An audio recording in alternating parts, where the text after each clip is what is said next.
Hey everyone, this is Daniel Paladin with Christian Adventure Gamer. I'm here at Origins 2025 and I'm at the Kinston Key Games booth, and TK is going to show us their new game, Galactic Cruise. Yeah, so this is Galactic Cruise. So thematically, you take on the role as a supervisor of Galactic Cruise, which is one of the first companies to offer extended stay spaceflight. So cruises, but in outer space. And so as a player, you are a supervisor of the company. So if you want to zoom down to the board here, I'll kind of show you how it works. So everybody has workers. So on your turn, you're placing a worker out onto the main board. One of the things that makes our worker placement interesting is that other players don't block you, and so you can bump them. And so let's say you're the blue player, you could bump Pink, and Pink would go back to their player board, and Pink would take a funding bonus based on how they've upgraded their own board. So other players can't block you, but of course if you bump them, they do get a bonus and their worker back. Okay. So the way our worker selection works, or action selection, is every worker gives you 2 actions, so you can always choose 2 from where you're at, or if you've built a development off of your player board, you can access adjacent locations. So as you build developments throughout the game, you're kind of increasing your action selection to be able to combo different things together. And so all your actions are going to point you towards launching ships. So as a supervisor, it's your job to build and launch these ships. So you kind of see there's a few built over here. So you're building these ships throughout the game to send these different guests to the different destinations they want to go to. So we've got adventure guests who want to go to the adventurous destination.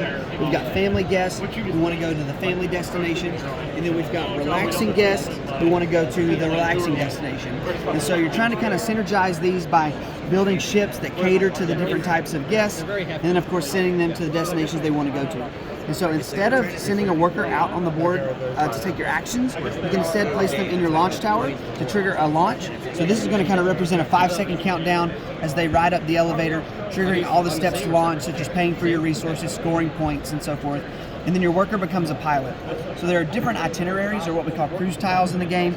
These represent different stops that you're going to hit. So this goes to the adventurous destination, the family destination, and it has a day in space, kind of like a day at sea or a travel day. And so there's different kind of itineraries that you can hit. And so now that we've launched, on our next turn, our pilot is going to advance 1 step. So your pilot's going to keep track of where you're at along your journey over your next few turns until it finally comes home. And so whenever you're hitting these different stops, you're going to do things like unlocking upgrades. So when you visit destinations, you can place these tokens to unlock really powerful upgrades. And then of course when you're at a day in space, your guests are going to enjoy the amenities that are on the ship and gain bonuses if you've kind of catered to what they want to do.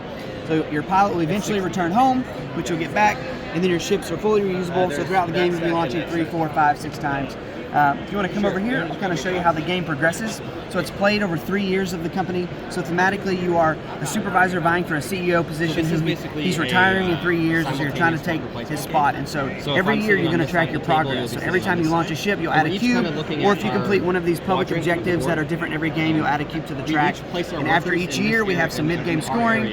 And then at the end, of course, after the 3rd year, we do final scoring, and the player with the most points wins. Awesome. So every player will get one of these boards here. That's right. Okay.